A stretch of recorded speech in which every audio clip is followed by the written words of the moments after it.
Sisi tunazo milioni 3 tayari tunazo.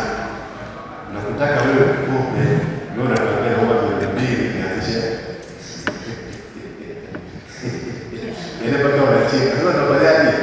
Na ndio mtu mwingine ndio uwezo wake anasema na milioni 2 nianzishe kuku. Mpo angapi hicho kikundi tuko watatu. Hapa milioni 2 watu watano. Tuwatembelea baada ya mwezi mmoja. Kila mmoja anafunga pale.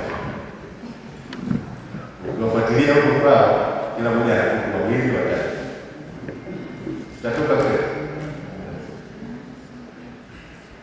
Kwa hiyo uwezo wetu wa kufikiria vitu ambavyo vitakuondoa kiuchumi, kuhakikisha kwenye stage fulani ya maendeleo ya kiuchumi, lazima yaanze kwenu.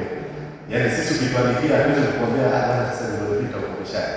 Nenda kwa tutakwambia tutapokea hicho ambacho wewe unakiona kitakusaidia.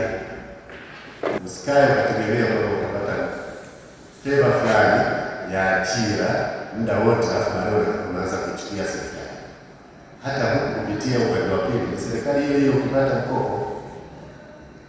Ni serikali hiyo inatafuta fursa ya pili ya kukuwezesha.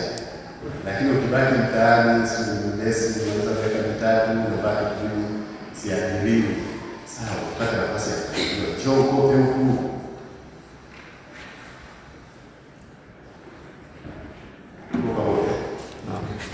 Kwa hiyo hii elimu ambayo tunazungumza hapa inasaidia. Vijana wengi watakutana na watu wengi watakutana na wengi wanaona. Tupate bahati ya kukutana nao moja kwa moja, kuzungumza nao bila uelewa wa fursa zilizoko serikalini. Kwa hiyo ndiye mtumie nafasi tunayo funzo kuwafikishia wengine juu ya fursa zilizoko serikalini. Wanawake, watu wenye ulemavu, wazee na vijana. Haya ndio makundi maalum ambayo tunatamani ile 30% ya mama au hiyo fursa ya 30% ya mama waipate, waitekeleze kwa kufanya zabuni mbalimbali za serikali, wajikomboe kiuchumi. Sisi tuko pamoja.